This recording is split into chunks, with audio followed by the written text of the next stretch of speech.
Assalamualaikum warahmatullahi wabarakatuh. Selamat pagi, salam sejahtera untuk kita semua. Om Swastiastu, Namo Buddhaya, salam kebajikan. Selamat datang kami ucapkan Bapak Ibu hadirin dalam Grand Studio Metro TV. Dalam agenda kuliah umum Kementerian Lingkungan Hidup dan Kehutanan Republik Indonesia. Dalam rangkaian Hari Ulang Tahun Media Indonesia ke-54.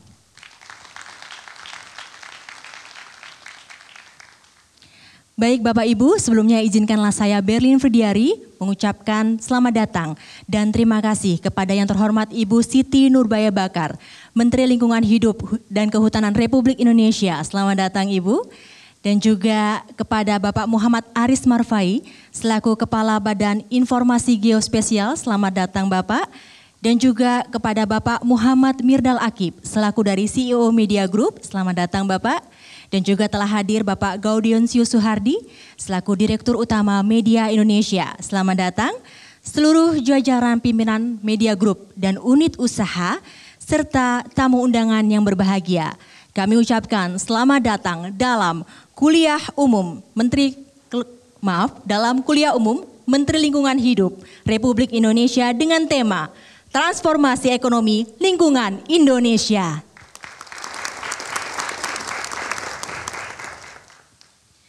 Bapak Ibu hadirin yang berbahagia, dunia saat ini menghadapi triple planetary crisis yang menyebabkan darurat iklim, kehilangan keanekaragaman hayati, dan peningkatan polusi serta limbah. Indonesia sebagai bagian dari komunitas global dan peningkatan polusi serta limbah, Indonesia sebagai bagian dari komunitas global selalu aktif berkontribusi dalam penanganan masalah ini dengan mengusulkan langkah-langkah konkret. Seperti target penurunan jejak karbon hingga mencapai net zero emisi pada tahun 2060. Tantangan utama dalam pengelolaan lingkungan adalah biaya yang tinggi. Namun dengan meningkatnya kesadaran global terhadap isu keberlanjutan yang mencakup lingkungan, sosial, dan tata kelola, pendekatan terhadap pembiayaan telah berubah menjadi sumber pendapatan. Indonesia dengan kekayaan alamnya seperti hutan dan laut, mengubah aset lingkungan menjadi sumber pendapatan melalui skema perdagangan karbon. Kementerian Lingkungan Hidup dan Kehutanan sebagai leading sektor dalam hal lingkungan akan menjelaskan langkah-langkah konkret yang akan diambil oleh pemerintah untuk menciptakan lingkungan yang terjaga. Selain itu, pemaparan akan mencakup peluang monetisasi dan upaya pelestarian lingkungan dengan memanfaatkan skema perdagangan karbon. Paradigma baru ini dari cost center menjadi new revenue. Diharapkan akan menjadi landasan keberlanjutan untuk membantu Indonesia meraih bonus demografi pada tahun 2030 dan mencapai tujuan emas di Indonesia Emas pada tahun 2045. Untuk mengawali kuliah umum dalam kesempatan kali ini, kita akan mengawali dengan menyanyikan lagu kebangsaan Indonesia Raya. Hadirin dipersilakan untuk berdiri.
Bapak Ibu hadirin yang berbahagia, dalam kesempatan kali ini kita akan disambut dengan tarian Kembang Jakarta yang akan dibawakan oleh Elpro Art Dance. Kepada Elpro Art Dance, kami persilakan berikan tepuk tangan untuk Elpro Art Dance.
Bapak Ibu yang kami hormati, untuk melanjutkan rangkaian acara kuliah umum bersama Menteri Lingkungan Hidup dan Kehutanan Republik Indonesia, izinkan saya untuk mengundang Direktur Utama Media Indonesia untuk memberikan sambutan ke atas panggung kepada Bapak Gaudensius Suhardi. Kami persilahkan.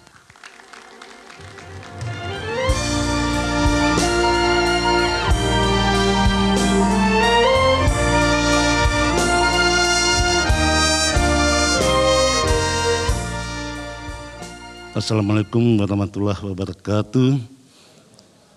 Salam sehat dan bahagia untuk kita semua.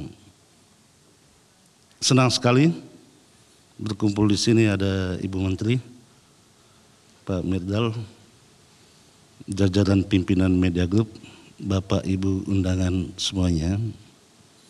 Media Indonesia berulang tahun pada 19 Januari 2024, yang ke-54 tahun. Usia yang sesungguhnya tidak muda lagi, tapi tidak tua. Karena itu, media Indonesia selalu mengasah dirinya untuk bisa memenuhi kewajiban tugasnya mencerdaskan bangsa ini. Supaya kami cerdas, ya kami undanglah Ibu Menteri ini untuk memberikan kuliah umum di sini. Tema ulang tahun itu transformasi Indonesia, dan tema kuliah umum Ibu Menteri transformasi ekonomi lingkungan Indonesia. Sesungguhnya transformasi ekonomi lingkungan itu wajib dijalankan karena perintah konstitusi. Kita lihat misalnya pasal 28 ayat 1, tegas sekali di sana berbicara tentang lingkungan hidup yang baik dan sehat itu hak setiap warga negara. Kemudian kalau kita memeriksa pasal 33 ayat 4, itu tentang penyelenggaraan ekonomi nasional berdasarkan demokrasi ekonomi, dan ada prinsip dua hal yang penting diantaranya itu prinsip berkelanjutan dan wawasan lingkungan. Itu artinya transformasi ekonomi menuju ekonomi hijau bukan perintah dari mana-mana, tetapi ada kesadaran kita untuk menjalankan konstitusi. Mengapa harus ekonomi hijau? Ekonomi hijau itu mestinya menghadirkan kemanfaatan dan kesetaraan. Tanpa itu tidak akan terpenuhi tujuan kita bernegara berbangsa, yaitu masyarakat adil dan makmur.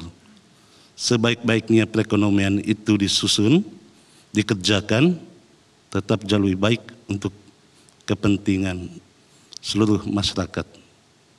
Sekian dan terima kasih. Terima kasih kepada Bapak Gaudion Susuhardi yang telah memberikan sambutannya. Bapak Ibu hadirin yang kami hormati, izinkan saya juga dengan bangga Media Group Bapak Muhammad Mirdal Akib untuk memberikan sambutannya. Berikan tepuk tangan kepada Bapak Muhammad Mirdal Akib.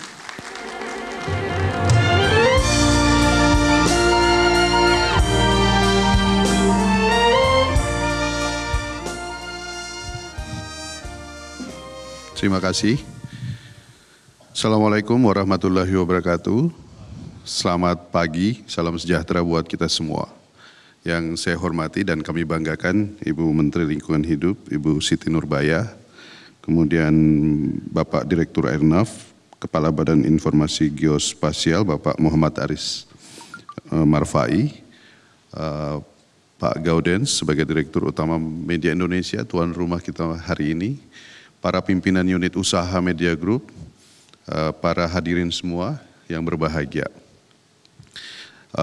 Izinkan saya sebagai bagian dari keluarga besar Media Group mengucapkan apresiasi yang setinggi-tingginya buat Media Indonesia karena mengangkat isu ini di hari ini yang sedang ramainya pemilu dan isu demokrasi dan seterusnya. Tapi masih ada lembaga kemudian yang mau mencoba mengangkat isu yang sangat penting ini sebenarnya hari ini. Isu lingkungan hidup sebenarnya ada pada titik yang mestinya bukan lagi menjadi masalah atau pemikiran pemerintah saja hari ini. Bahkan harus kita turunkan menjadi masalah kita semua, menjadi solusi kita semua. Bila ini kemudian seperti yang disampaikan tadi ada 3 krisis bahkan yang hari ini kita hadapi, itu bukan krisis yang sembarangan, cuma tidak kita rasakan. Beda dengan krisis kelaparan, beda dengan krisis lain-lain. Tapi krisis lingkungan tadi itu sudah di depan mata, tapi belum kita rasakan. Sehingga pentingnya kami dari Media Group untuk mengawal isu ini agar terus turun ke bawah. Target-target pemerintah seperti NZE yang harus dicapai sampai tahun 2060, kemudian berkembang menjadi sekarang tren dengan ESG tadi, sustainability-nya harus terus kita turunkan bahkan sampai di lembaga korporasi. Kita harapkan juga kita bersama-sama mensukseskan ini. Sekarang kemudian berkembang menjadi tadi cost center, dirubah menjadi paradigma monetisasi dengan adanya carbon trading. Di sini peran Indonesia juga luar biasa karena area kita yang begitu luas. Nah, kalau kita lihat perjuangan Ibu Siti di forum internasional, ini seakan-akan berjalan sendiri. Karena Indonesia dan beberapa negara tropis tinggal sedikit. Nah, perjuangan untuk ini semua termasuk menginternalisasi ke bawah, itu adalah sama-sama perjuangan kita, bukan cuma perjuangan di lingkungan hidup. Belum lagi kemudian bagaimana ini menjadi isu kita bersama turun ke generasi muda. Seperti kita ketahui, ada bonus demografi yang selalu kita sampaikan, ada lebih 60% angkatan kerja baru. Apakah isu ini menjadi isu utama buat mereka? Nah, semoga ke depan kita bisa menurunkan isu ini bahkan menjadi lifestyle buat generasi baru kita, bahwa isu lingkungan, isu hijau itu sudah seperti menjadi bagian dari gaya hidup kita semua. Sehingga ke depan triple P yang biasa kita agungkan yaitu planet, people, profit, dan planet kita tambahkan, itu bisa kita sukseskan bersama. Terima kasih kepada Ibu Menteri yang meluangkan waktunya untuk memberikan pencerahan kepada kita hari ini. Semoga acara hari ini bisa berlangsung dengan lancar dan bisa memberi manfaat buat kita semua yang ada di sini dan buat bangsa dan negara. Assalamualaikum warahmatullahi wabarakatuh. Waalaikumsalam warahmatullahi wabarakatuh. Terima kasih kepada Bapak Muhammad Mirdal Akib. Baik Bapak Ibu, inilah adalah saat-saat yang ditunggu-tunggu. Kita memasuki sesi kuliah umum bersama Menteri Lingkungan Hidup dan Kehutanan Republik Indonesia, Ibu Siti Nurbaya Bakar. Pada sesi ini, acara akan saya serahkan langsung kepada moderator kita, Bapak Ade Alawi, selaku dari anggota Dewan Redaksi Media Group yang akan memimpin jalannya acara. Kepada Bapak Ade Alawi, monggo kami persilakan berikan tepuk tangan untuk Bapak Ade Alawi. Kami persilakan untuk naik ke atas panggung.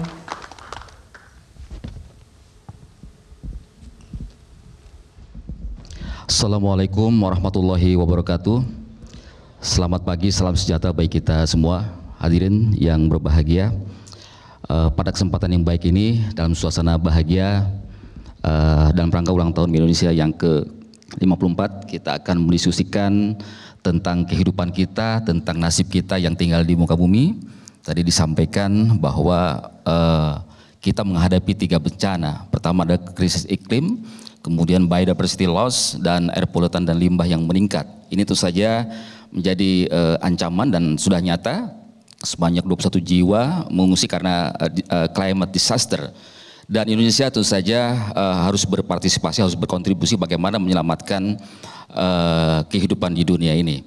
Baik, kami akan mengundang Menteri Lingkungan Hidup dan Kehutanan, Profesor Dr. Insinyur Siti Nurbaya Bakar, MSc, yang akan memberikan paparan tentang transformasi ekonomi lingkungan Indonesia.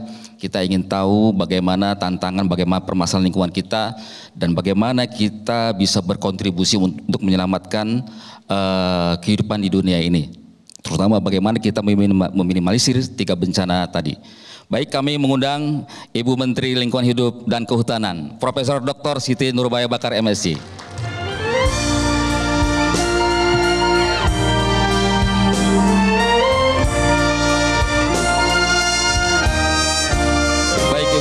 Langsung saja Ibu. Ya.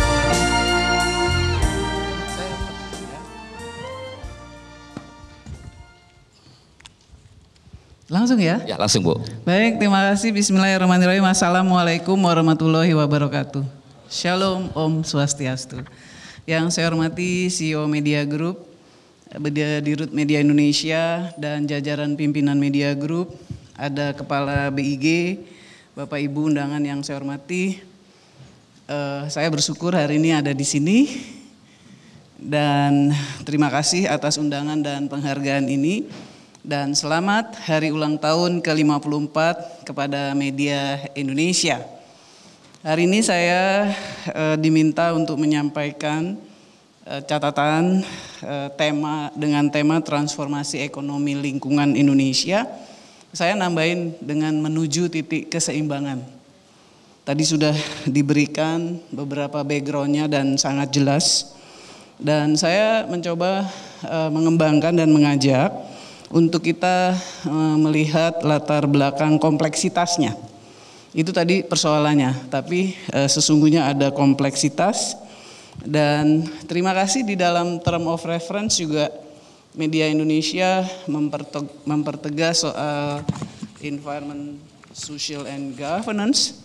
Seperti tadi CEO Media Group juga mengatakan bahwa ini memang harusnya kita lembagakan. Kita internalisasikan secara luas. Jadi saya ingin menyampaikan beberapa hal. Pertama, bagaimana melihat kompleksitas persoalan ini. Kedua, mari kita lihat hal-hal secara empirik dan bagaimana turbulensi itu terjadi, apa saja. Kemudian langkah-langkah korektif apa yang dilakukan dan untuk menuju keseimbangan seperti apa. Jadi secara global gambarannya seperti ini, saya kira sama kita ketahui ada revolusi industri, ada kebutuhan lahan, ada gambaran dalam perkembangannya bahwa ketika lahan itu ataupun sumber daya alam itu tidak terarahkan, maka akan terjadi tragedy of the common. Bahasa gampangnya tragedy of the common itu kalau ini nggak jelas punya siapa-siapa, gue aja yang make, gitu kira-kira. First in, first serve. Kalau ini nggak jelas siapa yang punya, gue aja deh yang duluan, ntar yang lain mah terserah aja, gitu kira-kira. Bahasa gampangnya ya. Tapi kemudian juga dalam perkembangannya ada pandangan dan kalau sekarang makin nyata bahwa ketika itu ditangani langsung oleh masyarakat yang ada di situ, maka ini kemudian menjadi lebih baik. Dimensi lingkungan yang paling penting sebetulnya, kalau pakai apa-apa menurut aturan nggak ada masalah, tetapi itu namanya law, tidak melanggar law. Tapi ada, kalau lingkungan kita mesti bicaranya beyond law. Jadi moral law, jadi di atas law sebetulnya, jadi ada moral law di situ. Kemudian kalau kita lihat bagaimana tantangan, kita lihat berikutnya ada sejarahnya. Kalau menurut teori sih kira-kira 11 miliar yang lalu bumi ini terjadi katanya. Kemudian bagaimana perkembangannya, kemudian juga tantangannya seperti apa, dan kita tahu PBB mulai mengembangkan tentang COMDEV, Community Development, dan kita juga tahu perkembangannya sampai dengan sekarang di mana partisipasi publik menjadi sangat penting. Sekarang coba kita lihat yang di Indonesia. Dari kondisi-kondisi itu, kerusakan lingkungan, permasalahan sosial dalam akses sumber daya, kemudian manfaatnya. Kita kalau ngomong sumber daya alam dan lingkungan, itu kalau secara praktek tidak mudah dibedakan dan sering kecampur-campur, sumber daya alam, lingkungan gitu. Tapi kalau secara teori sebetulnya ada bedanya. Ketika kita mengambil dari alam, itu kita bilangnya sumber daya alam. Tapi bahasa teorinya sih nature. Tapi ketika kita memberi beban kepada alam, itu namanya lingkungan. Oleh karena itu nanti saya mungkin akan banyak pakai istilahnya sumber daya alam terutama dalam kaitannya dengan sumber daya hutan. Ibu bapak sekalian, kondisi-kondisi yang paling kelihatan karena Indonesia ini hutannya luas dan masyarakatnya juga agraris, maka konteks lahan dan hutannya juga menjadi kuat. Jadi kita lihat misalnya pijakannya tentu ada untuk melakukan analisis ini dan bagaimana mengoreksinya, yaitu prinsip-prinsipnya apa saja, konstitusionalitasnya bagaimana, persoalan yang kita hadapi apa, lalu objektif kita akan seperti apa. Jadi kalau dibilang kerusakan lingkungan, jelas dari gambarnya udah kelihatan pencemaran, kemudian sampah, penggundulan hutan, misalnya kemudian sungai yang buruk, kualitasnya dan lain-lain. Permasalahan sosial pasti udah tahu kita semua, tenurial, kemiskinan, ketidakadilan dalam alokasi, dan juga dalam hal manfaat ekonomi itu kelihatan yang bisa kita lihat itu gambarnya kok jadi timber. Memang di waktu yang lalu kalau ngomongin hutan ya timber aja gitu, kayu aja.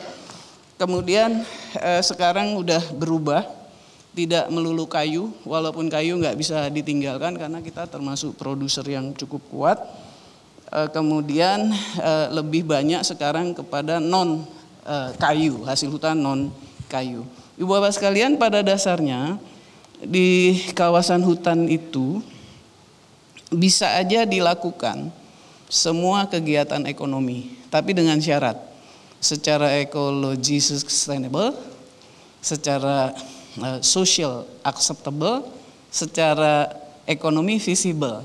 Jadi sebetulnya ngelihatnya dari situ aja, tinggal bagaimana kita mempelajari prinsip-prinsipnya untuk hal tersebut. Oleh karena itu ketika di dalam TOR disebutkan tentang ESG, maka saya menyampaikan sekali lagi ucapan terima kasih dan penghargaan yang sangat tinggi.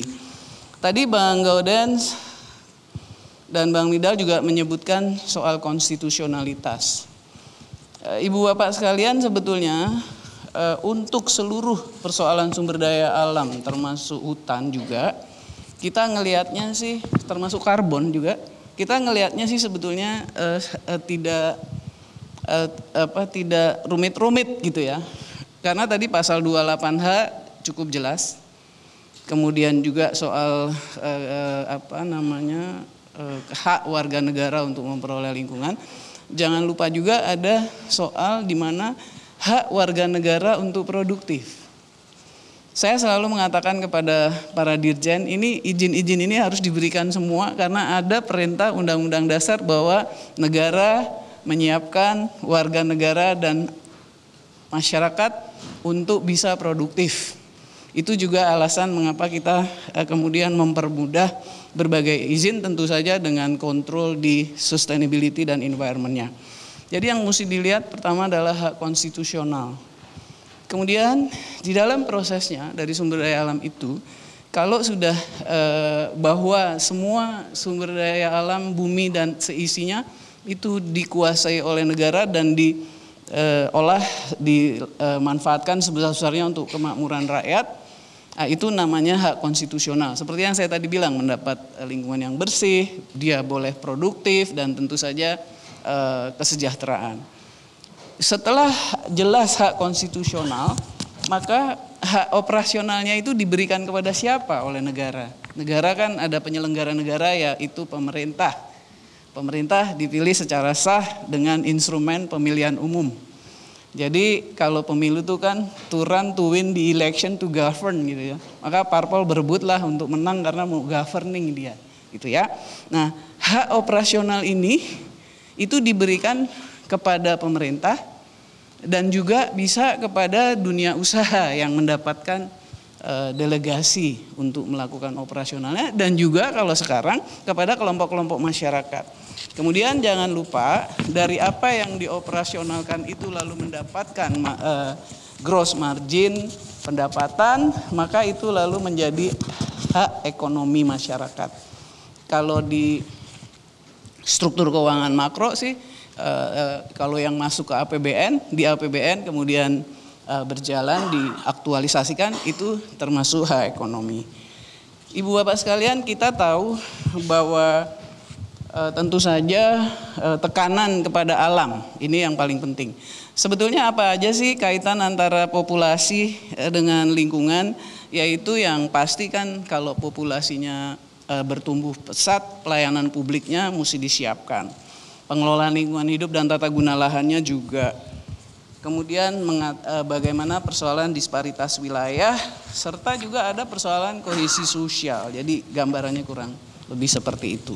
Jadi setelah kita paham bagaimana melihat hak konstitusional, operasional, dan ekonomi ini, kita juga pegang prinsip yang lain, yaitu tentang landscape. Jadi kalau lihat di gambar ini, itu ada gunung di belakang, terus ada bukit, lembah, kemudian dataran, lalu ada sungai. Kalau sungai seperti ini namanya kita bilangnya sungai U-shape, bentuknya U. Ada sungai yang tajam, disebutnya V-shape. Jadi prinsip-prinsip ini kita lihat, karena ada korelasi antara bentang alam, bentuk lahan dengan land covernya, dengan covernya kan nggak mungkin ada sawah di atas gunung misalnya gitu, atau di puncaknya gitu. Walaupun di antara itu ada lembah-lembah dan bisa saja. Maka structure ini yang kita lihat ketika kita melakukan pengambilan kebijakan, apakah kebijakan dasar atau operasionalnya, itu kita lihat ini yang bakal terganggu apa. Jadi selalu yang mesti dilihat fungsi alam apa yang akan terganggu dan bagaimana melakukan mitigasinya. Jadi kita mengikuti itu terus. Nah, Indonesia pada konteks hutan itu mungkin semua, terutama yang senior deh ya, yang bukan milenial tuh tahu persis bahwa kita mulai membangun di tahun 67 dengan undang-undang penanaman modal. Pada saat itu juga ada undang-undang kehutanan, undang-undang tanah dan lain-lain. Dan di awal 70-an sampai akhir 80-an itu berjaya-jayanya HPH kayu dan lain-lain. Tapi kemudian HPH melemah di 80-an, muncullah HTI, jadi hutan yang ditanam. Dan sekarang di era sekarang, di 2007 ke atas, melemah lagi, maka muncullah yang jasa lingkungan atau restorasi ekosistem, itu 2007-an kira-kira. Sekarang makin tegas lagi bahwa ada persoalan jasa lingkungan sebetulnya, Pak Ade. Itu gambarannya kira-kira. Oleh karena itu, kita kementerian melakukan transformasi kebijakan. Jadi kita melakukan langkah korektif. Kemudian tentu saja kementerian ini menurut saya kementerian yang membutuhkan knowledge, keilmiahan yang cukup tinggi. Dan ada lagi prinsip yang harus dipegang ketika mengembangkan kebijakan ini, bahwa pemerintah adalah simpul negosiasi dari segala kepentingan. Oleh karena itu harus diyakini dan boleh dipercaya bahwa KLHK bekerja berpihak untuk semua. Jadi tergantung persoalannya. Jadi ada kebutuhannya swasta, ada kebutuhannya rakyat, ada kebutuhannya LSM. Kalau stakeholders tertinggi di lingkungan dan sumber daya alam itu adalah Pak Kepala BIG, itu stakeholders tertinggi yang requirement tertinggi itu adalah peneliti dan sisi ilmiah, karena dia yang akan paling ngulik begitu. Oleh karena itu kalau ada persoalan kita selalu bersama-sama, karena ini akan bagaimana dia yang paling rewel. Kemudian kita di tahun 2017 dengan PP 46 mulai mengembangkan instrumen ekonomi lingkungan. Nah, di sini dipertegas bahwa kelestarian menjadi landasan. Nah, di sini juga mendorong untuk kepastian bagaimana merencanakan, menjalankan, sehingga tidak semata-mata bergantung pada anggaran. Jadi nggak bisa kita bilang bahwa lingkungannya rusak habis anggarannya nggak ada gitu. Nah, di dalam corrective action ini sekarang sudah ada yang namanya pengelolaan dana lingkungan hidup yang di luar APBN itu yang akan mengcover apakah itu untuk small grant, ataukah untuk capacity building, ataukah itu untuk investasi. Nah, dari gambaran transformasi ini, mari kita lihat beberapa hints-nya, contohnya yang saya ingin laporkan, yang deforestasi, ini catatan ini, kita lihat, ini saya mengkolek di tahun 2018, kita punya persoalan di kebakaran hutan, deforestasi, konflik tenurial, illegal logging dan sebagainya, juga peatland, gambut, konsesi dan perizinan, kemudian alokasi akses, kemudian masyarakat adat, dan bagaimana mengoptimalkan pemanfaatan dan penggunaan hutan. Kita lihat contohnya misalnya juga bisa kita ulas satu-satu. Deforestasi misalnya. Deforestasi kita ini tidak mudah mengurus deforestasi ini. Ini ada perjalanan panjang ketika membahas soal ini dengan metodologi Global Forest Watch, di mana kita punya metodologi standar nasional Indonesia. Nah, di sini gambarannya deforestasi kita kalau dilihat itu dari tahun 90 sampai tahun 2000 tuh di 3,51 tinggi banget, makin turun kita lihat di tahun 2013-14 0,73, kemudian kita lihat ketika kebakaran hutan di 2015 itu 1,09 dan seterusnya, dan sekarang tinggal 104.000 hektar. Ini tidak main-main begitu, termasuk metodenya terpaksa kita bicarakan dan kita bahas bersama WRI Global. Ibu Bapak yang saya hormati, kalau lihat ini kondisinya, maka kaitannya dengan kebakaran hutan sangat kuat. Jadi kalau ngomongin deforestasi, kaitannya ke kebakaran hutan. Ini tahun-tahun di mana kebakaran hutannya hebat. 82 3,6 juta, tahun 97 11 juta hektar, tahun 2006 10 juta, tahun 2015 2,6 juta, tahun 2019 1,6 juta, tahun 2023 kita sedang hitung data terakhir sih masih 1,1, tapi ini harus divalidasi terus-menerus. Di dalam corrective action kebakaran ini ada perjalanannya. 2005 kita babak belur, 2006 belajar, 2007, 2018, 2016, 17, 18 itu transboundary haze menurun dari mula-mula 2 bulan jadi 2 minggu, jadi tinggal 2 hari, jadi tinggal 3 jam. Nah, pada tahun 2019 ketika terjadi kebakaran dahsyat, transboundary haze-nya bisa dikontrol. Hanya 1 hari, itu pun melintasnya hanya 3 sampai 5 jam. Nah, apa langkah permanen mengatasi ini? Yaitu ternyata analisis iklim dan langkah-langkah. Jadi monitoring cuaca, dan ternyata sampai dengan sekarang kuncinya ada di modifikasi cuaca. Modifikasi cuaca itu kita buat hujan buatan. Caranya adalah tinggal mempelajari cloud, bagaimana awannya, bagaimana kesempatannya, di situ ditaburi garam, lalu jadi hujan, kemudian membasahi gambut. Jadi waktu saya mengintroduce modifikasi cuaca ini juga hati-hati. Karena jangan sampai orang bilang, waduh mau ngelawan Tuhan, mau ngatur-ngatur hujan. Bukan itu. Jadi kita tinggal harus mengatur bagaimana dari kondisi yang ada. Yang penting lagi adalah operasi. Kalau di Manggala Agni itu konsepnya pantang pulang sebelum padam. Itu dilakukan. Tapi ini ada yang kesiapan pemadaman pasti, operasi pasti, penegakan hukum. Nah, ini yang paling penting sebetulnya posko lapangan dan masyarakat peduli api. Ada yang penting di sini yaitu pemahaman, internalisasi paralegal. Jadi masing-masing warga negara paham apa tugas dan kewajibannya. Dan yang penting lagi adalah pengelolaan landscape, dalam hal ini gambut. Nah, kita memperhatikan itu dan terutama di konsesi. Dari kerusakan gambut sekarang sudah diperbaiki kira-kira total 3,7 juta. Saya tahun 2021 dari pengamatan tahun 2015 akhirnya berani melaporkan kepada Bapak Presiden setelah penelitian bersama perguruan tinggi, ternyata gambut yang rusak dapat diperbaiki. Tinggal harus dijaga kubah-kubah gambut yang dalam. Nah, ini data perbandingan aja Global Fire tahun 2003. Kemudian indikator yang lain dalam praktek adalah mengubah manajemen hutan dari timber management menjadi landscape forest landscape management. Jadi kita bicaranya bersama masyarakat. Terus terang ide dasarnya ini waktu saya diskusi keras bersama-sama Walhi di tahun 2016.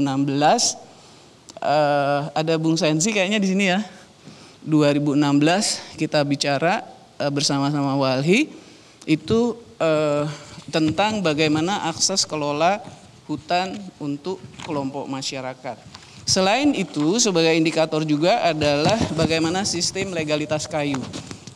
Untuk pertama kali, sistem legalitas kayu ini diberlakukan di dunia, yaitu di Indonesia, yaitu ekspor pada bulan November tahun 2016. Ini lama menyiapkannya, hampir 13 tahun, baru kemudian kita mantapkan di tahun 2016. Ibu Bapak, dari gambaran ini kita bisa lihat sebetulnya kalau kita lihat proses evolusi hutan, hutan itu dari zaman register Belanda, hutan register namanya, kemudian menjadi tata guna hutan kesepakatan, itu 147 juta. Kemudian keluar Undang-Undang tahun 92, di-adjust, ternyata hutannya dipadu serasikan menjadi 134 juta hektar. Kemudian pada posisi terakhir di 2010 ke atas, angkanya menjadi 125 juta. Artinya apa? Artinya memang ada hutan yang dibutuhkan untuk tidak menjadi hutan bagi kegiatan kehidupan ekonomi misalnya. Nah, kalau kita lihat gambarnya misalnya, yang paling atas, hutan produksi yang dapat dikonversi. Kita lihat misalnya yang warna hitam. Waktu sekarang dia tinggal 12 juta. Sebelumnya ada 29, kelihatan sekali itu perbedaannya. Jadi dari data ini sebelumnya ada 20 juta, sebelumnya lagi 36 juta.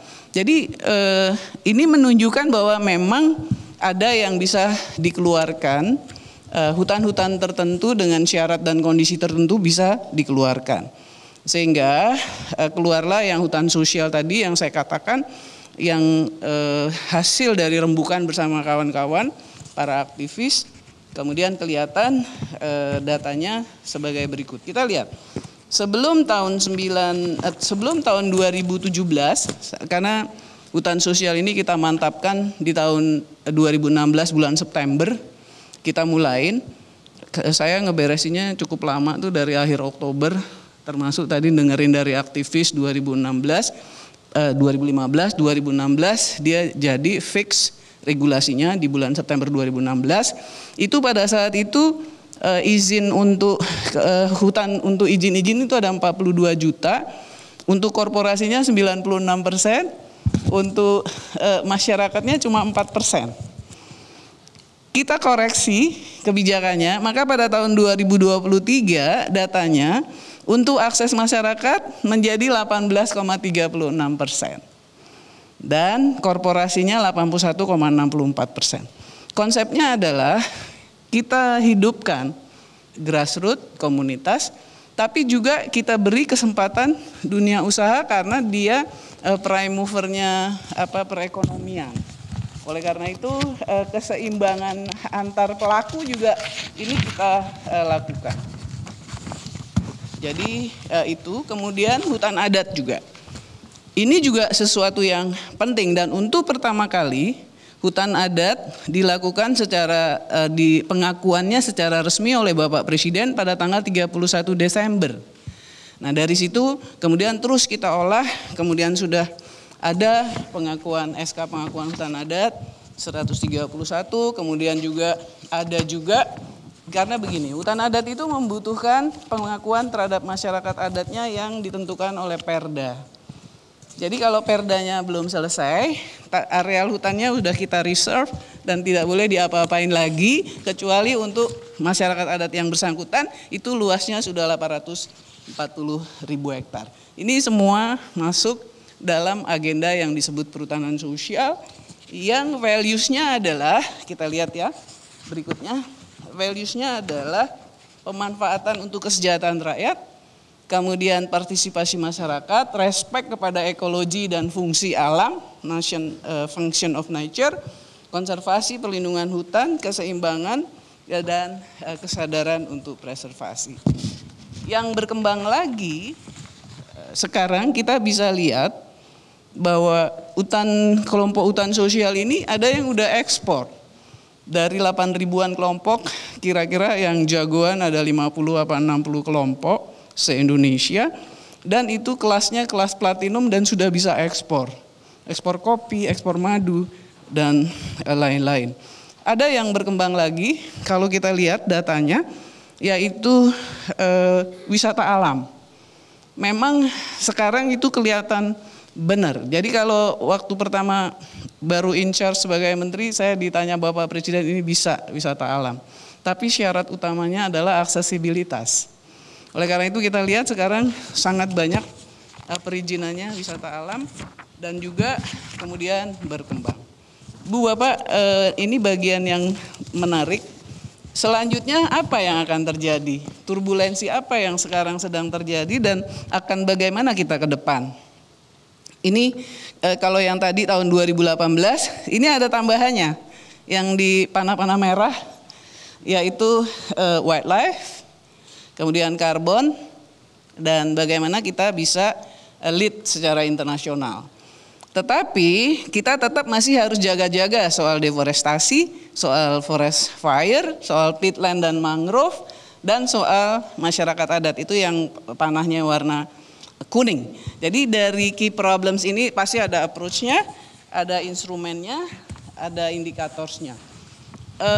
Ini berangkat dari triple planetary crisis yang tadi disebut-sebutkan, karena memang dia belakangan baru 2-3 tahun ini populernya begitu ya. Bapak Ibu sekalian, ini respon Indonesia kepada iklim global. Kemudian kita juga mencoba mengikuti dengan konsep nature based solution-nya yang digadang-gadang secara global. Kita ini sudah ada di di resolusi di UNEA tahun lalu, dan yang paling penting bahwa nature based solution ini jangan diartikan bahwa berbagai kegiatan di tempat lain nggak apa-apa asal yang di hutannya kita ambil jadi kompensasi. Itu jangan seperti itu, karena yang dimaksud dengan penurunan emisi itu adalah bagaimana dari usaha yang sekarang itu emisinya jadi dikurangin begitu, bukannya hutannya yang harus menanggung emisi, menanggung kompensasi emisi. Jadi kalau kita lihat datanya, ini target penurunan emisi gas rumah kaca yang sudah kita perbaiki. Ini ada perkembangan baru lagi. Kita sekarang bikin target 31,89, sebelumnya 29. Sebelumnya lagi jangan Pak SBY 26. Itu ada perkembangannya. Sekarang 31,89 dan kalau dengan kerjasama teknik luar negeri menjadi 43,2%. Dari hasil COP kemarin di Dubai itu ada pandangan bahwa ini akan bisa diminta 60% di tahun 2035. Bahkan kemarin kami menerima lagi catatan dari Uni Eropa, mintanya tahun 2040 itu sudah 100% emisinya diturunin. Saya terus bilang, peak pembangunan Indonesia menurut hitung-hitungan kita dari emisi itu akan terjadi di tahun 2030. Pada tahun itu kalau kita mengelola hutan secara baik seperti sekarang, apalagi kalau tambah diperbaiki sistemnya, itu bisa negative emission, itu bisa nolong yang lain. Saya nggak kebayang kalau tahun 2035 kita disuruh nurunin 60%. Saya terus bilang sama Presiden COP, kamu enak aja di negara maju, karena kamu sudah beban puncak emisi itu terjadi di tahun 70-an Bang Ade. Dia minta kita ngeberesin di tahun 2030, begitu beban puncaknya. Saya mau kasih contoh listrik aja. Nanti mungkin Pak Dwi juga bisa ditanya. Listrik itu kita sekarang mungkin masih 1.100, 1.200 kilowatt per kapita. Padahal yang ideal itu 5.400. Jadi saya bilang bagaimana Indonesia mau dipaksa dari listrik. Tapi kita bisa mengembangkan dengan mengurangi. Misalnya negative emission dari hutan, itu aja udah bisa menolong. Nah, ini gambarannya, ini perbandingannya. Emisinya energi paling gede sebetulnya tahun 2000, lihat ya, 2009 emisinya paling gede dari kehutanan dan gambut karena kebakaran yang dahsyat. Tapi di 2022 kemarin udah tinggal 220 juta. Tapi energinya masih tinggi. Nah ini datanya ada, nanti bisa dilihat. Nah sekarang, kemudian yang penting insentifnya apa begitu. Terus screen berikutnya, insentifnya yaitu mitigasi dan adaptasi kita sebut sebagai penyelenggaraan nilai ekonomi karbon. Jadi ini sangat penting, mekanismenya ada dengan perdagangan karbon, perdagangan emisi atau offset emisi, jadi dia beli dari hutan, atau perdagangan emisi dari yang hasil kerja dia dengan teknologi menurunkan emisi daripada biasanya. Bisa dengan result based payment. Result based payment ini biasanya G2G antar negara. Kita sekarang sudah mendapatkan result based payment ini sebagai penghargaan kepada Indonesia dalam menurunkan deforestasi, yaitu dari Norway, kemudian dari Green Climate Fund, dari beberapa multilateral, kira-kira jumlahnya udah hampir 500 juta dolar. Itu namanya result based payment. Kalau yang perdagangan karbon kemarin di bursa karbon masih kecil, masih 31 miliar apa begitu, ini masih sedang terus kita dorong. Jadi itu tantangan ke depannya. Nah berikut kita lihat tantangan lain adalah bagaimana kita memperkuat ekonomi kita dengan aset kecil tapi value besar, nilai besar, yaitu dengan genetik, sumber daya genetik, bioprospeksi, ini untuk keperluan kosmetik biasanya, obat. Nah ini yang disebut bioprospecting yang market juga sudah cukup besar. Ini yang disebut bioprospeksi. Akhirnya ini juga kita bisa lihat. Saya berterima kasih kepada dunia usaha yang semakin taat. Jadi hasil penilaian kita terhadap kinerja perusahaan, performa tahun 2023 kemarin cukup baik, 69% patuh. Patuh itu artinya dia merecord, memantau, menyesuaikan dengan standar lingkungan yang ada dan lain-lain. Dia menurunkan emisinya, ini berarti dari kelompok industri ya, 229 juta ton, ada efisiensi air, ada reduksi limbah, ada perlindungan biodiversity juga. Kemudian yang paling penting sebetulnya inovasi sosialnya kuat banget begitu. Ada 168 jenis dengan 20.000 kegiatan, Bang Mirdal, sampai 87 triliun. Jadi kalau swasta bisa kontribusi sosial seperti ini, itu akan sangat baik dan ini akan terus kita improve. Tadi lagi kuncinya adalah pemahaman internalisasi secara luas. Terima kasih. Terima kasih. Dan apa yang penting kemudian adalah bagaimana kita merumuskan dan mewujudkan alokasi sumber daya alam secara seimbang tadi. Antara lingkungan ekonomi, juga antar pelaku dan sebagainya, juga antara pemenuhan undang-undang dasar dan kepatuhan ataupun komitmen kita kepada konvensi global. Jadi tidak hanya memperhatikan kebijakan pemerintah semata, tapi ada juga pertimbangan pasar. Kemudian yang paling penting di perubahan iklim kita lead by example. Ke depan saya lihat ini gambaran tipe-tipe negara. Kayak Indonesia, Rusia namanya masih welfareist. Negara-negara welfareist sumber daya alamnya diatur lebih banyak oleh negaranya. Tapi negara-negara post welfare sumber daya alamnya banyak intervensi dan pertimbangan pasarnya. Negara-negara welfareist itu seperti di United Kingdom, di Amerika Serikat atau di Jerman dan sebagainya. Itu sebabnya regulasi-regulasi Uni Eropa yang dipaksakan ke kita itu rata-rata kita perlu lawan. Karena kita masih menuju welfare, mereka sudah post welfare, yang paling tinggi adalah yang voluntaris. Jadi tidak gampang. saya terima kasih kontribusi semua pihak sangat baik. Nah, terakhir pesan kuncinya adalah kita terus ikuti turbulensi. Saya percaya turbulensi ini masih akan terus jalan karena di lingkungan disebutnya homeostasis, turbulensi yang terus bergerak secara spiraltik. Jadi bukan linear gini, kalau linear bisa diikutin, tapi dia spiraltik. Seperti panah yang lari begitu. Itu biasanya 5 tahun, 6 tahun itu ketahuan, ini apa nih, ini ada apa nih gitu. Nah itu di situ paradigmanya mesti kita dapat, tapi saya setuju ESG menjadi pegangan.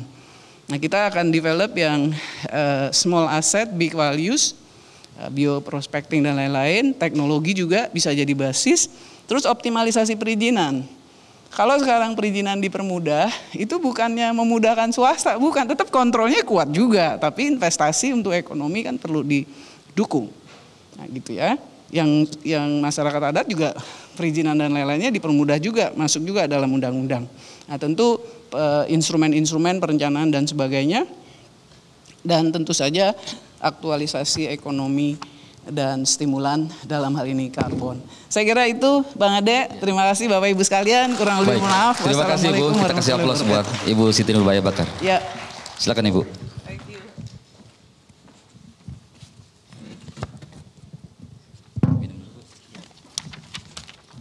Baik, terima kasih Ibu Siti Nurbaya yang tadi sudah menjelaskan paparan yang sangat menarik ya, capaian-capaian pembangunan lingkungan hidup dan kehutanan.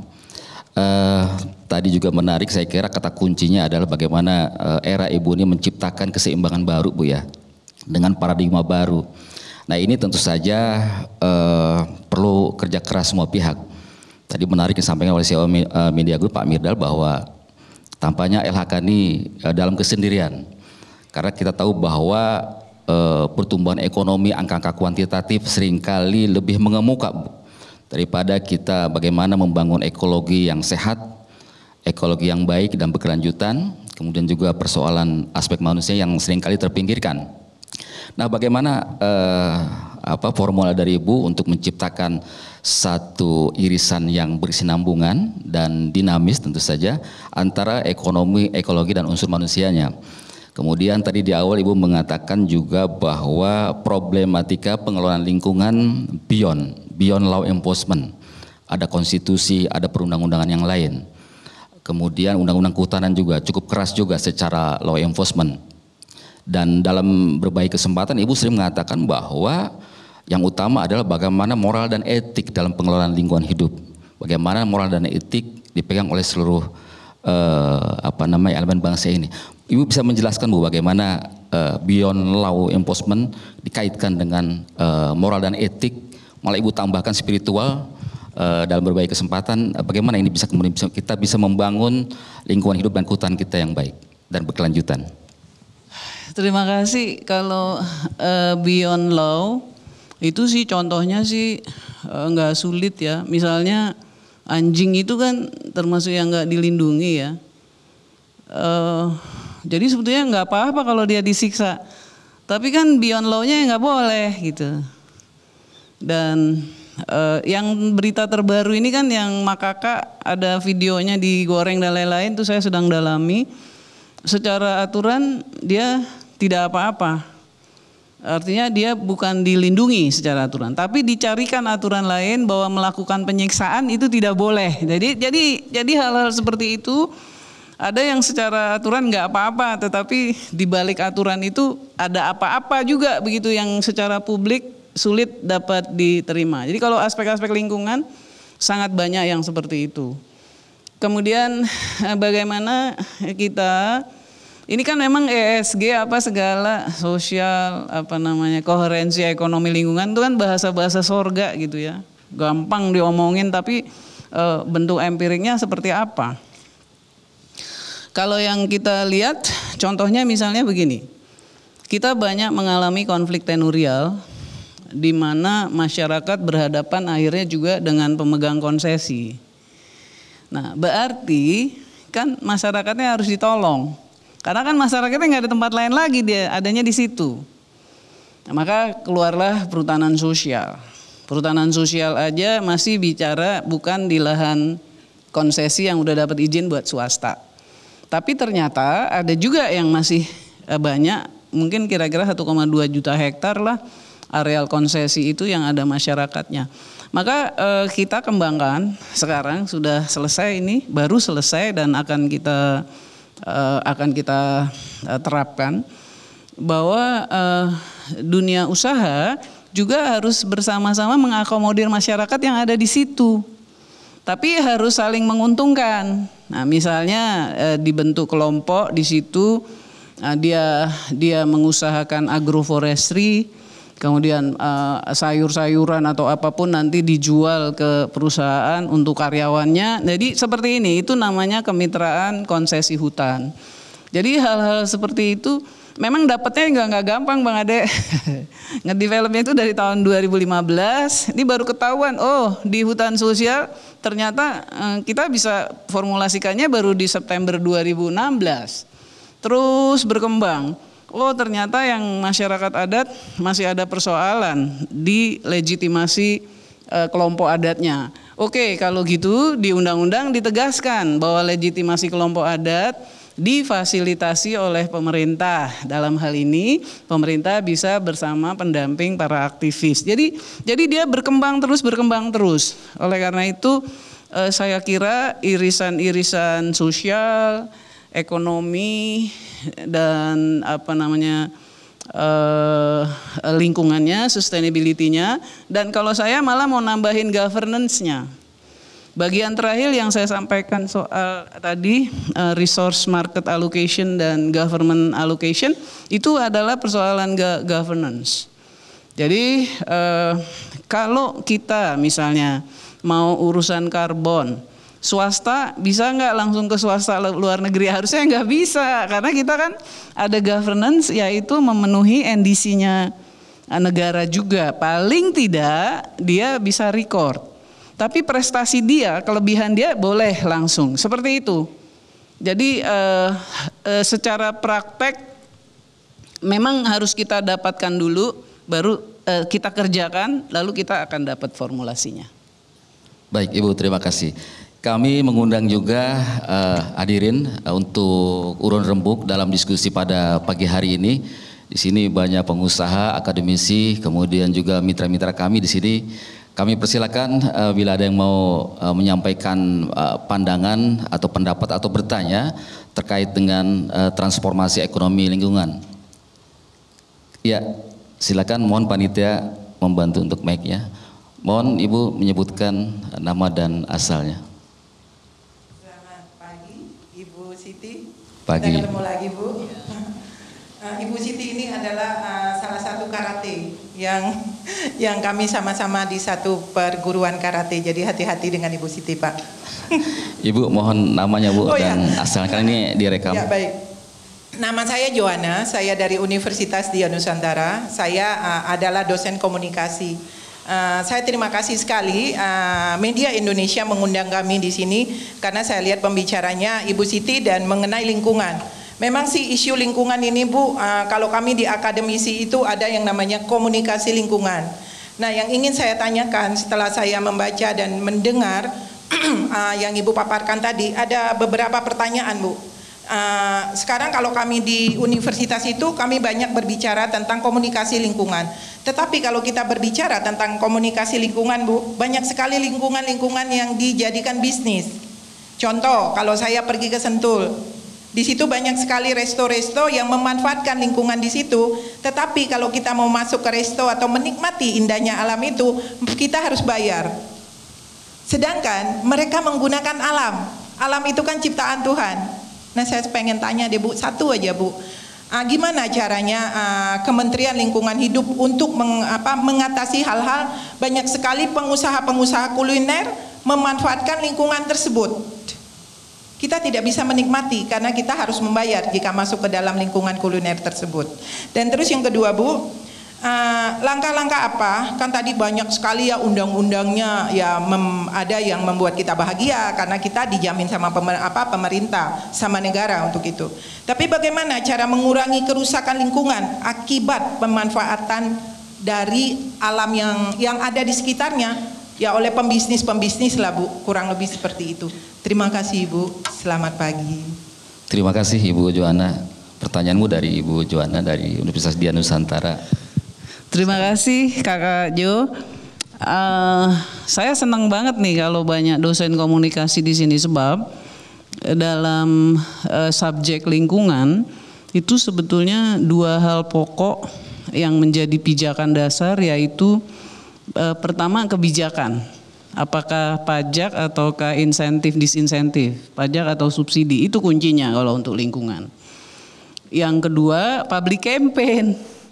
Jadi kampanye lingkungan, kampanye kepada publik itu sebetulnya hal yang esensial untuk keberhasilan kita dalam lingkungan. Jadi dua ini, kebijakan menyangkut insentif ataupun subsidi ataupun pendapatan, dan disinsentif ataupun pajak. Kemudian public campaign. Tadi nanti saya coba akan develop lagi ini bersama media Indonesia ya, Bang Gaudens ya, saya sebetulnya berusaha untuk mendevelop public campaign ini dengan Green Ambassador, bersama Institut Hijau Indonesia, bersama LSM. Tapi saya senang kalau ternyata ada komunikasi lingkungan di dalam program studi, mungkin kita perlu ketemu, perlu duduk, dan menurut saya ini harus dikembangkan. Karena dua esensi pokok dari keberhasilan lingkungan adalah kebijakan, dua public campaign. Kemudian terkait dengan bisnis alam dan lain-lain, itu memang namanya akses publik. Akses publik kalau di pantai kayaknya udah diatur. Jadi rakyat yang mau ke pantai mana nggak boleh menghalangi akses masyarakat, itu udah diatur. Tapi kita memang udah mulai diskusi. Kalau pemandangan yang indah lalu tanda kutip dikooptasi oleh entitas, itu terus bagaimana begitu ya. Nanti ini kita pelajari bareng-bareng aja. Ini sama dengan yang terjadi juga internasional. Kenapa saya masih berhati-hati soal agenda Heart of Borneo yang digagas pada berapa tahun lalu, begitu udah lama, oleh WWF Malaysia bersama Indonesia. Itu saya khawatir sebab akses alamnya justru yang diambil yang Indonesia, karena 70% wilayah Heart of Borneo itu adalah Indonesia posisinya begitu. Jadi tentang ini tentu secara akademik kita perlu develop lagi, perlu exercise dengan konsep itu tadi. Pajak, pajaknya harus bagaimana, itu satu. Kedua, akses publiknya, kuncinya di situ sebetulnya, akses publik. Kalau dia beli makanan aja boleh dong, memang harus bayar karena beli makanan. Tapi misalnya kita beri ruang bahwa dia boleh juga menyediakan ruang untuk publik, taman-taman rakyat boleh masuk walaupun nggak makan, misalnya gitu. Jadi itu memang harus ada guidance-nya. Dan kita memang sedang pikirkan itu. Karena saya berkepentingan juga ini gimana ya Malaysia ngambilin pemandangan dan aksesnya Indonesia. Tapi hotelnya, jadi di perbatasan itu hotelnya hotel Malaysia. Tapi pemandangannya semua hotelnya kamar-kamarnya ngadep Indonesia gitu. Itulah kira-kira. Jadi mari kita exercise bersama-sama. Karena kuncinya hanya itu aja, pajak, akses publik, dan campaign. Terima kasih Bang Ade. Terima kasih Kakak Jo. Baik, menarik tadi ya, Ibu Joanna tentang kurikulum lingkungan ya. Ibu Menteri siap nih menyiapkan silabusnya ini. Karena memang bagian penting dari pengelolaan lingkungan ini soal pendidikan juga Bu ya. Ya. Baik, ada lagi dari Bapak Ibu silahkan. Di belakang tadi ada yang unjuk tangan, silakan yang di atas. Mohon sebutkan nama dan asalnya karena ini akan direkam. Ya, selamat pagi semuanya, selamat pagi Ibu Siti Nurbaya Bakar. Perkenalkan saya dengan Hanif dari Litbang Media Indonesia. Pertanyaan saya terkait dengan energi baru terbarukan Ibu. Menurut data IESR, Indonesia masih sangat bergantung dengan batu bara sebagai sumber energi utamanya. Nah, tapi kemudian ada energi baru terbarukan yang kita punya tantangan ke situ. Lalu bagaimana KLHK menjawab tantangan-tantangan untuk kita bisa menuju ke energi baru terbarukan EBT. Lalu kemudian bagaimana potensi dari pengembangan tenaga nuklir di Indonesia? Apakah itu bisa prospek dan apakah akan berdampak sangat signifikan terhadap lingkungan di Indonesia? Karena setahu saya secara geografi Indonesia ada di Pacific Ring of Fire, jadi mungkin yang paling berpotensi untuk dibangun pembangkit listrik tenaga nuklir itu ada di Kalimantan Tengah. Nah, bagaimana lalu dampak lingkungan terhadap kehutanan yang ada di Kalimantan apabila nanti di sana Indonesia akan membangun pembangkit listrik tenaga nuklir? Demikian, Bu. Terima kasih. Baik, terima kasih kawan-kawan. Kalau soal batu bara ini diskusinya panjang dan berat, Mas Ari. Di Dewan Energi Nasional juga kesimpulannya kita nggak bisa ngapusin batu bara sampai nol. Kalau kita belajar dari krisis kemarin Rusia Ukraina juga jelas Eropa tetap pakai batu bara juga. Sekarang dia agak-agak kendor ngomongin ngomongin bagaimana menghapus batu bara. Yang dilakukan oleh Indonesia adalah mengontrol izin baru, nggak boleh ada izin baru. Kemudian early retirement artinya mempercepat unit-unit batu bara, unit-unit energi listrik yang bahannya batu bara itu mempercepat lebih awal. Tapi ini juga saya lihat diskusinya juga masih berat. Nanti ada Pak Dwi mungkin ya di SDM juga bisa menceritakan.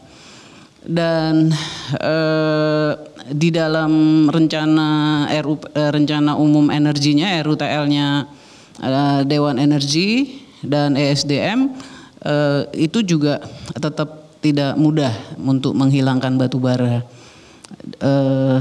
Apalagi seperti saya bilang tadi bahwa peak untuk menurunkan peak untuk hadirnya emisi artinya pembangunan puncaknya Indonesia itu baru di antara 2030 itu kita lagi puncak-puncaknya. Itu sebabnya kemarin saya memaksakan diri untuk membantu pengurangan emisi dengan cara ngeberesin yang di hutan. Jadi kalau hutan negatif emission ini bisa menolong ke sektor energi. Tapi kita lihat juga dekarbonisasi batubara sekarang sedang didorong oleh PLN, didukung oleh Menteri BUMN. Itu setahu saya nggak berani juga ngilangin batubara sampai nol. Jadi itu masih akan ada lah. Kira-kira masih mungkin 137-an juta ton emisinya.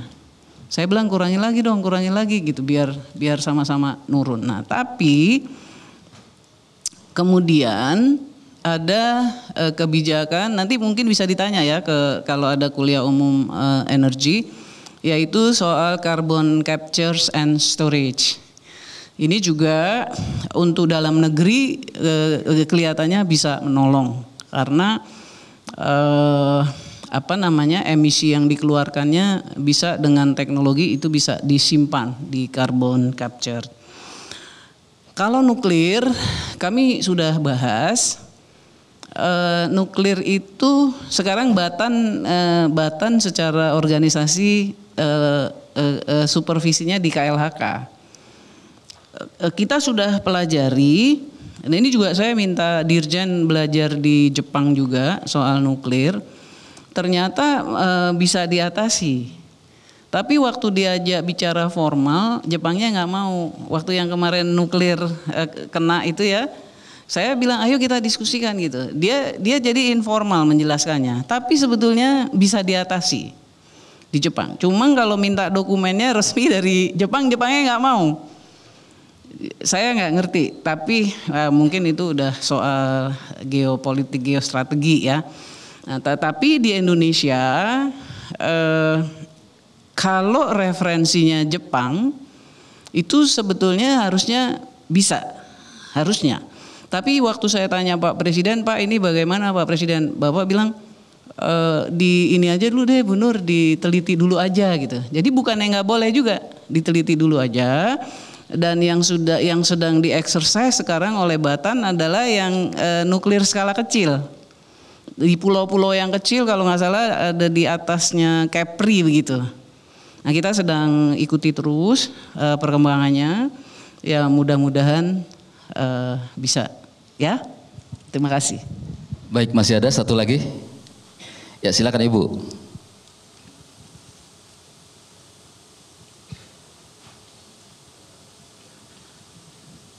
Terima kasih. Assalamualaikum warahmatullahi wabarakatuh. Selamat pagi Prof. Saya dengan Tria dari Universitas Muhammadiyah Jakarta.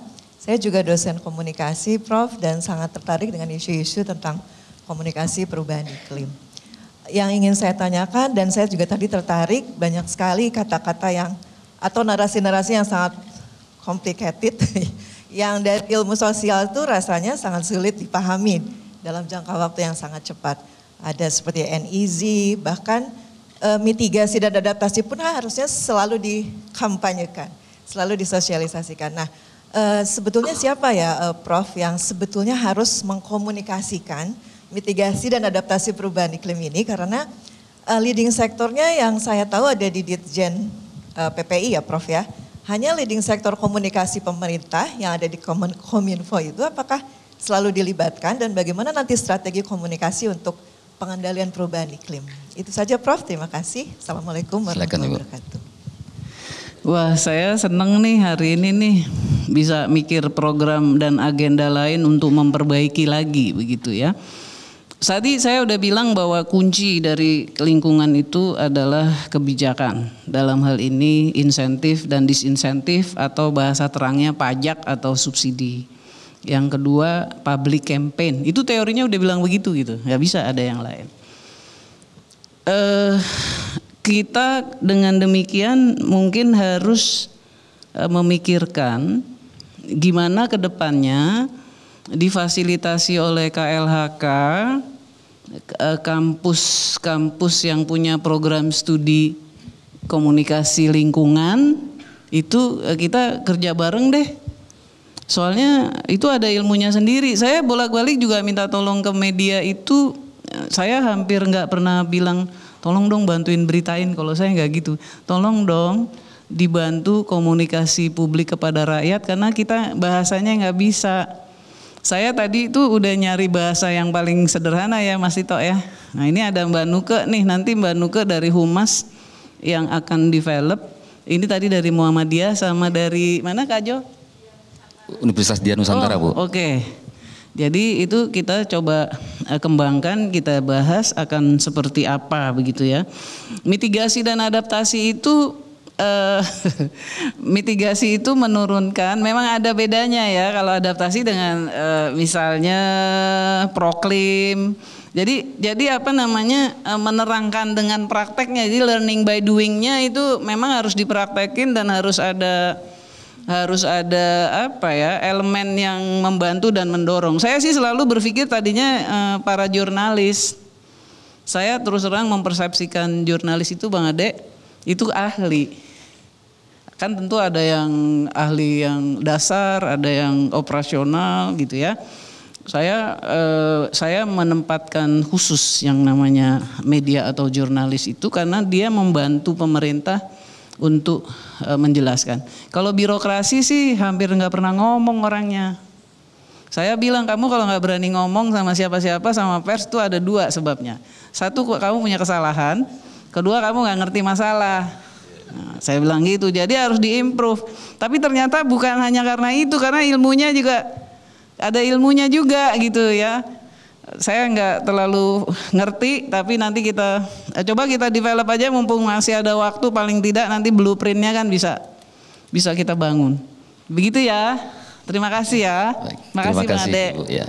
Baik, wah, langsung Bu ya, langsung eksekusi Bu ya dengan Universitas Dian Nusantara dan UMJ ya. Baik, sangat menarik.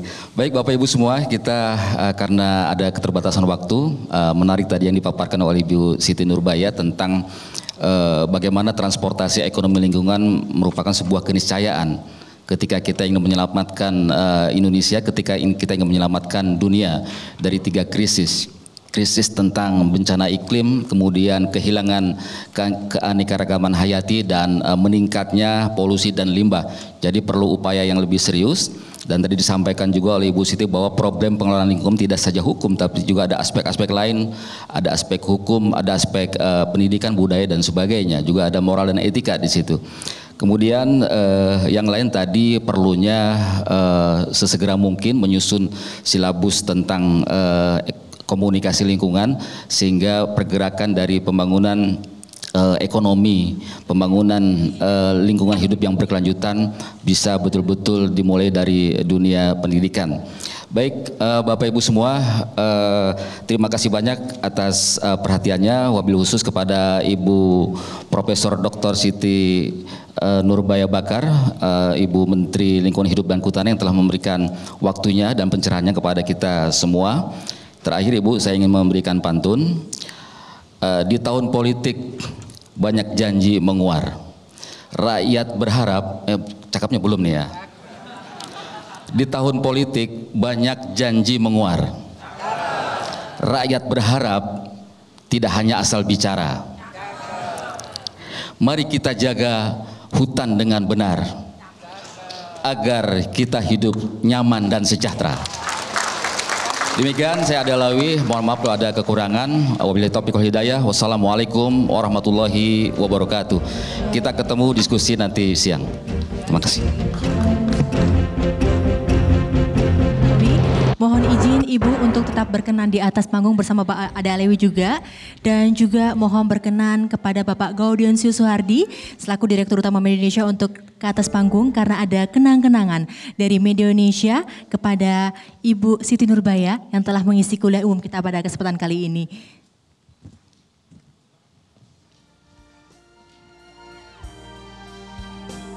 Baik Ibu, izin ada lukisan yang kami berikan khusus spesial untuk Ibu di hari yang spesial ini. Berikan tepuk tangan Bapak Ibu untuk kenang-kenangan dari Media Indonesia dalam kesempatan kali ini. Terima kasih telah memberikan kuliah umum pada kesempatan kali ini. Silakan untuk berfoto bersama terlebih dahulu. Teman-teman videografer, fotografer bisa mengabadikan momen ini. Baik, Pak Firdaus mohon berkenan juga untuk bisa naik ke atas panggung untuk berfoto bersama. Sekali lagi kita berikan tepuk tangan untuk acara kuliah umum dari Kementerian Lingkungan Hidup dan Kehutanan Republik Indonesia.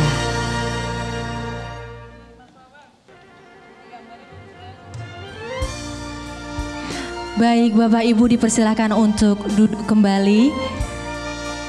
Terima kasih telah mengisi rangkaian dari kuliah umum di sesi pertama dalam kesempatan pagi kali ini. Baik, kami persilakan untuk duduk kembali. Berikan tepuk tangan sekali lagi untuk Ibu Siti Nurbaya Bakar yang telah memberikan paparan yang luar biasa dalam kesempatan kali ini. Baik, Bapak Ibu, acara kali ini untuk kuliah umum sukses terselenggara berkat kerjasama sponsorship dari berbagai macam partner Media Indonesia. Untuk itu izinkan saya untuk menyampaikan terima kasih kepada Satuan Kerja Khusus Pelaksana Kegiatan Usaha Hulu Minyak dan Gas Bumi, kemudian kepada Exxon Mobil, kemudian Star Energy Ltd, kemudian PT Medco dan INP Indonesia, kemudian Harbor Energy, kemudian Sel Raya Belida, kemudian PJN Saka, kemudian Pertamina Hulu Energy, kemudian Mubalda Energy, RH Petrogas, Energi Mega Persada, Bumi Siak Pusako, Airnav Indonesia, Arta Graha Peduli dan Gula Fit, lebih dari sekedar manis. PT RG Indonesia, Rumah Sakit Premier Bintaro. Berikan tepuk tangan untuk sponsorship yang telah membantu melaksanakan acara dalam kesempatan kali ini. Baik, Bapak Ibu hadirin yang berbahagia, dalam kesempatan kali ini rangkaian dari kuliah umum di sesi pertama ini telah selesai. Untuk itu selanjutnya kami mempersilahkan Bapak Ibu untuk menuju ke festival kopi yang berada di bawah. Akan banyak sekali tenan-tenan yang hadir dan juga menikmati sajian kopi Nusantara Indonesia. Saya Berlin Fridiari pamit undur diri. Wassalamualaikum warahmatullahi wabarakatuh. Selamat pagi.